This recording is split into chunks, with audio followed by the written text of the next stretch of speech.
पुरनूर चांद का दीदार हुआ है और इसी के साथ माह रमजान का आगाज भी।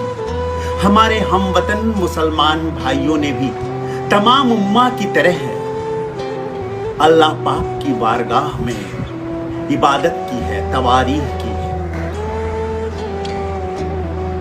बंदा ओ साहब ओ मोहताज ओ गनी एक हुए, तेरे सरकार में पहुंचे तो सब एक हुए।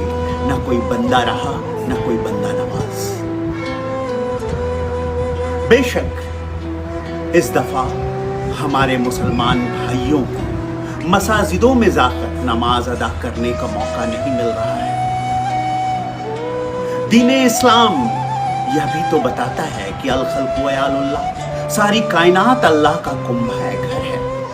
अगर सारी कायनात अल्लाह का कुंभ है, घर है, तो हमारा तुम्हारा घर उससे अलग कैसे हुआ? और अगर हम नमाज अपने घरों में अदा करते हैं तो अल्लाह के घर में ही अदा करते हैं। जो दूसरी बात मैं कहना चाहता हूं वो ये कहना चाहता हूं कि मोहम्मद पैगंबर नबी पाक हुजूर सल्लल्लाहु अलैहि वसल्लम ने ये फरमाया था कि खास मौकों पर नमाज घरों में अदा की जा सकती है और वो खुद भी तवारी की नमाज अकेले घर पर अदा किया करते थे ताकि अल्लाह ताला के बारगाह में इबादत करते वक्त कोई खलल ना पड़े। आप हुजूर ने तेजी से मुंतकिर होने वाले, फैलने वाले बीमारियों के दरमियान घरों में रहकर इबादत करने को सही बताया था। अल तिर्मिज़ी में एक वाकया आया है जब नबी करीम के साथी और दूसरे खलीफा हजरत उमर सीरिया के लिए कूच कर चुके थे अपने साथियों के साथ। तब उन्हें वहां प्लेग फैलने की खबर मिली और उन्होंने ये फैसला किया कि वो वापस लौटेंगे। जब उनके साथियों ने कहा कि ऐसा आप क्यों करेंगे, तब हजरत उमर ने फरमाया कि जैसे सीरिया के लिए कूच करने का फैसला और उसके लिए जो चाहत थी वो अल्लाह तबारक ताला की थी, अल्लाह ताला की थी, उसी तरह से ये लौटने का फैसला भी उन्हीं की चाहत है। दरअसल हमने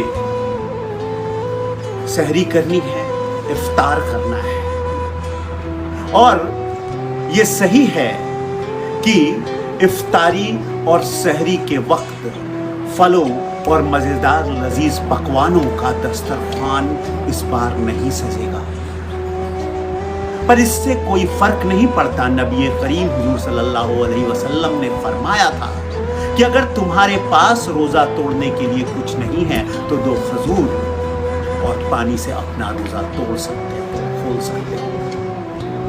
यह महीना तो सुबह सादिक से लेकर मगरिबे आफताब तक दिल से, तहे दिल से अपने फर्ज को निभाने का महीना है। यह मुकद्दस महीना है इबादत के फर्ज को निभाने का, नफ्स के ख्वाहिशों से निजात हासिल करने का, सब्र के फर्ज का, रोजे के फर्ज का, ये अहम फर्जों को निभाने का ये मुकद्दस महीना है। कुरान पाक में लिखा है हिस्बुल्लाह व निअमल वकील, निअमल मौला व निअमन नसीर। मतलब है कि अल्लाह की मिन्नत करो, ज़कात दो, रोजा रखो, परवरदिगार ही तुम्हें सबसे बड़ा मुहाफिज है तुम्हारा और मददगार भी। तो क्या हुआ कि लैलतुल क़द्र और लैलतुल जायज़ा अर्थात चांद रात में आप घरों से बाहर ना निकल पाए।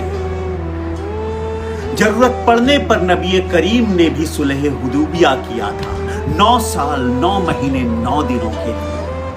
आपको तो सिर्फ 1 महीने के लिए रुकना है। कुरैश कबीले से किए गए इस जो सुलह हुदैबिया का परिणाम ये हुआ कि केवल 2 साल में ही वापस मदीने से वो मक्का जा सके अपने अनुयायियों के साथ, और जैसा चाहा था वैसा हो गया। तो मैं ये कहना चाहता हूं कि बड़ी तेजी से फैलने वाले कोरोना वायरस जैसे पोशीदा और खतरनाक इंसानी दुश्मन से मुकाबला लेने के लिए ही शायद इबादत का ये महीना आया है। बारगाह इलाही में इबादतों और सदाकतों में सब्र के साथ यह महीना हमें निकालना है।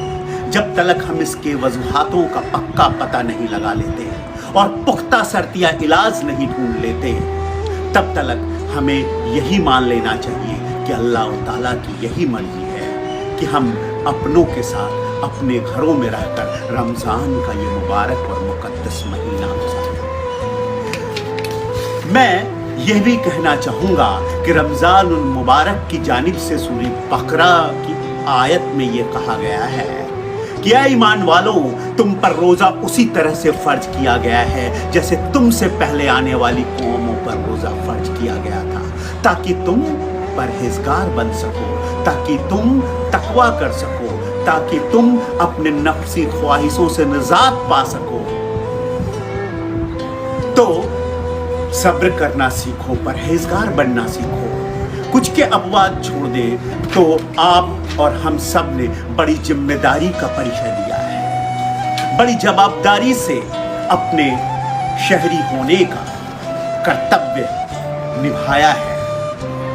हम अब निभा रहे हैं, कोशिशें जारी और तारी हैं। सब मिलकर हम कोशिशें कर रहे हैं, आप और हम सब, और हमें उम्मीद है कि सच्चे दिल से की गई आपकी दुआओं का असर और हमारी प्रार्थनाओं का असर जरूर होगा। इंसानी हौसलों के आगे कोरोना ये जंग हारेगा जरूर और हम जीतेंगे जरूर, होंगे कामयाब जरूर। आमीन। जय हिंद।